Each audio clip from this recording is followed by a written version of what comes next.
I'm Christina Shockley, Chief Planning Officer at Gatewood Wealth Solutions. I'm here today to talk about when and how to invest large sums of cash.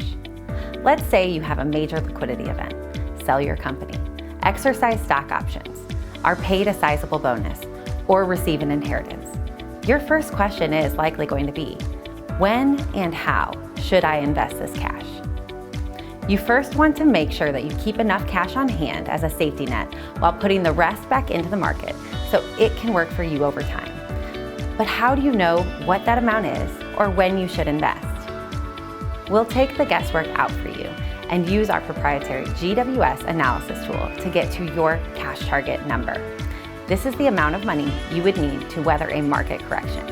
In other words, that's the amount of cash buffer you want to have on hand to act as a safety net.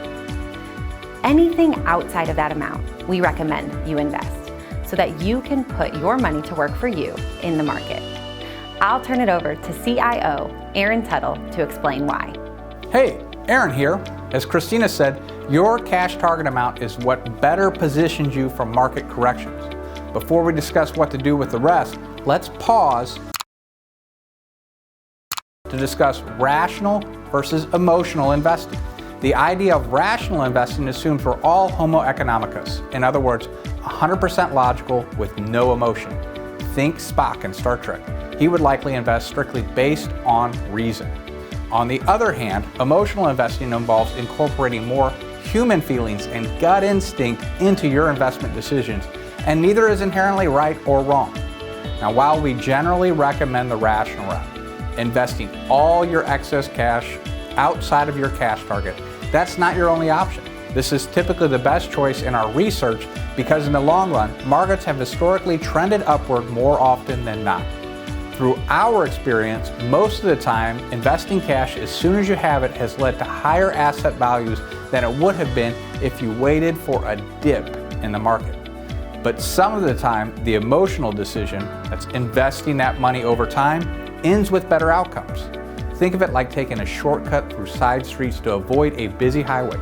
95% of the time, you're going to be okay and get to your destination much more quickly. 5% of the time, you might run into a traffic jam and wish you had taken the longer route. It's up to you to decide whether to go with your reason or with emotion. So back to cash targets. If you want to take the emotional, safer route, that's completely fine. It'll be a little bit windier of a road, but you can still be successful with it. In that case, we would recommend investing as much excess cash as you feel comfortable in the market now, and then trickling it in over time.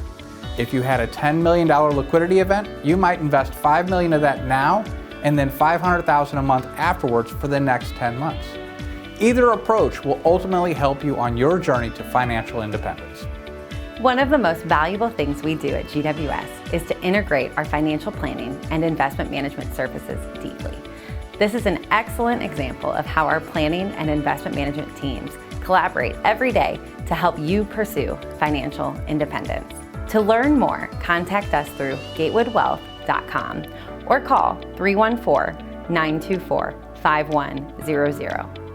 As always, we are here to help you become and remain financially self-reliant so that you can give purpose to your money.